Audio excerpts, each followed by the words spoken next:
let's just dive right into this explainer, because today we're tackling something that is heavily debated in the art world.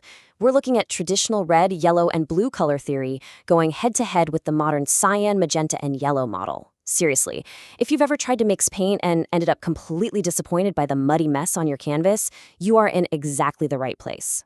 Because, we all remember it, right? That distinct frustration of sitting in elementary school, mixing bright red and deep blue paint together.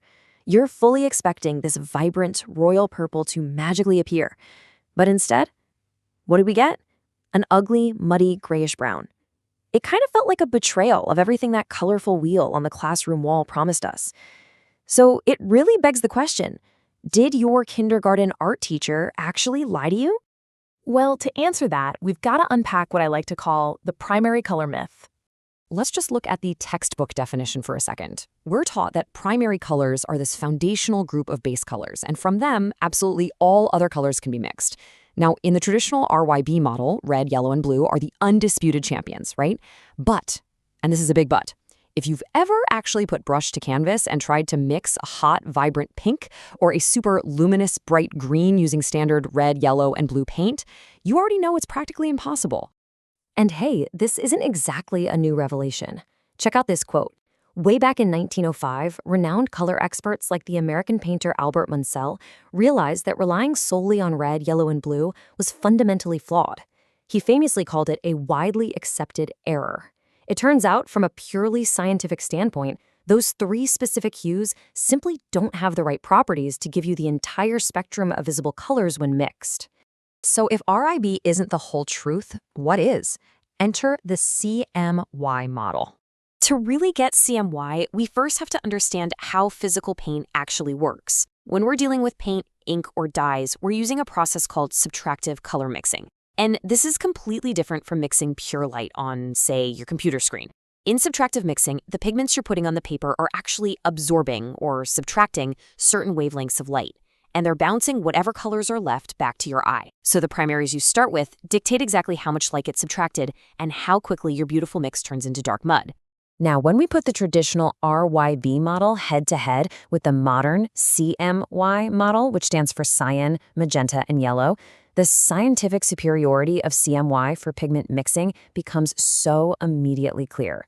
Where RY totally fails to produce clean, bright secondary colors like vivid purples and greens, CMY completely thrives. In fact, here's a crazy thought. You can actually mix a totally decent red, yellow, and blue using cyan, magenta, and yellow, but you absolutely cannot do the reverse. The main takeaway here is that CMY just offers a significantly broader, way more vibrant color gamut. By using cyan, magenta, and yellow as our starting points, we can physically mix this massive, bright, and incredibly clean range of colors without creating that dreaded mud. And honestly, this exact science is why the printer sitting on your desk at home uses cyan, magenta, yellow, and black ink to print those millions of crystal clear photo colors. Just look at how smooth and bright the gradients are in these mixing strips. When you use the right primary hues, like a true magenta and a true cyan, they transition so smoothly into highly vibrant secondary colors. You're completely bypassing the inherent limitations of standard RYB, and you're unlocking colors that traditional palettes literally cannot reach. But before we move on from the science of CMY, you've got to consider this wild, almost unbelievable fact about one of its star players, magenta. Get this. There is actually no single wavelength of light for magenta on the visible spectrum. None. It doesn't exist out there in the physical physics of light. Instead, when your eyes see red light and blue light at the exact same time, but zero green light, your brain kind of panics. It doesn't know what to do. So it literally invents the color magenta to bridge the gap. So yeah, magenta is quite literally a pigment of your imagination. Crazy, right? Now, knowing all of this, we do need to play devil's advocate for a minute in defense of RYB. Because if the CMY model is scientifically so much better for mixing and magenta is this incredible mind-bending color, why on earth do we still teach red, yellow, and blue in elementary schools? Are we just universally lying to kids? Well, the truth is, RYB isn't some malicious lie. It's actually what educators and psychologists call a perceptual heuristic. Essentially, it's an incredibly effective, highly accessible teaching tool. Think about it. Young kids easily grasp broad conceptual categories. They know a blue sky, a red apple, a yellow sun. Asking a 5-year-old to grab the cyan or magenta crayon is just overly specific and totally ignores how we culturally categorize colors in our everyday lives. RYB gives them a familiar, intuitive starting point. On top of that, making those muddy colors is actually an intentional educational strategy known as productive failure. That super frustrating moment when a kid mixes red and blue and gets a gross brown, that's the exact moment that prompts them to ask why, which lays the critical groundwork for learning more complex science down the road. So if you look at this comparison, it perfectly summarizes the dual realities of these two systems. Neither model is completely wrong, right? They just serve totally different purposes. RYB is absolutely brilliant for early learning, getting those conceptual basics down, and establishing color harmonies.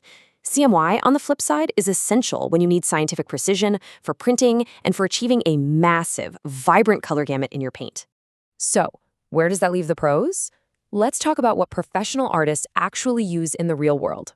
How do professionals navigate this divide between intuitive theory and hard mixing science? Well, the missing puzzle piece, the one that most casual artists are unfortunately never taught, is a concept called color bias. The reality is a single tube of red, yellow, or blue paint is never, ever perfectly pure.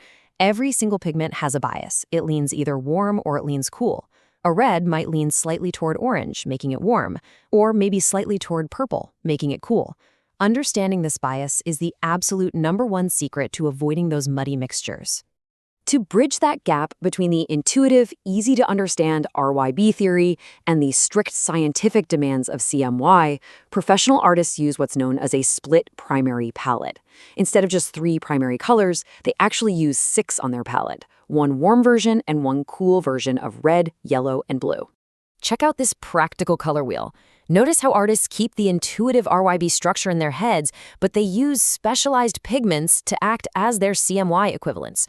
For instance, if they want a super vibrant purple, they don't just grab any red and blue. They deliberately choose a blue with a red bias, something like French ultramarine, and a red with a blue bias, like alizarin crimson. Because neither of those 2 paints contains any yellow bias, they won't accidentally mix all 3 primaries together. And as we know now, mixing all 3 is exactly what creates that brown mud. And you can see this in practice right here on these real-world split primary palettes. The professional artist chooses specific yellow biases based entirely on the outcome they want. On the left, cadmium yellow light, which naturally has a cool greenish bias, is mixed with cobalt blue to create a perfectly clean, vibrant green. But on the right, that exact same yellow is used to mix a brilliant fiery orange without losing a single drop of saturation. It's pretty amazing. And here we see the absolute magic in action for our notoriously difficult purple. By mixing a cool pinkish red, like quinacridone rose, which honestly acts incredibly similarly to a true magenta, with a warm ultramarine blue, the artist achieves this stunning rich violet. There is absolutely no hint of mud here whatsoever because the artist leveraged the science of color bias while still keeping the super simple workflow of just mixing red and blue. So at the end of the day, working professionals don't strictly choose one side of this debate and completely abandon the other. They synthesize them. RYB provides the mental structure and the foundational understanding of color harmony. CMY provides the underlying optical science of how those pigments actually combine. And the split primary palette? Well, that provides the functional, real-world solution to execute it all perfectly right there on the canvas. Ultimately, mastering this modern, nuanced understanding of color theory is exactly what empowers artists. It frees them from the limitations of those cheap childhood paint sets, and it allows them to capture the vivid, breathtaking reality of the world around us. Just look at the luminous greens and those deep, rich shadows in this beautiful landscape painting. That's the power of understanding your pigments. Okay, let's quickly wrap up what we've unpacked in this explainer. RYB is a fantastic, intuitive starting point for conceptualizing color. Getting muddy mixtures as a beginner, that's just a productive failure that teaches us the physical limits of our pigments.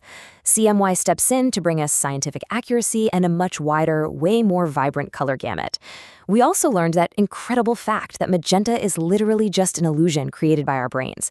And finally, the split primary palette is the ultimate professional tool for blending the very best of both worlds, helping you avoid muddy mixes for good. So, Now knowing that the simple RYB color wheel of your childhood was just the very first step in a much bigger, much more vibrant scientific journey, how will you change the way you mix colors moving forward? Are you going to stick to tradition, or are you ready to embrace the science of the split primary palette? Keep experimenting, keep mixing, and as always, keep learning.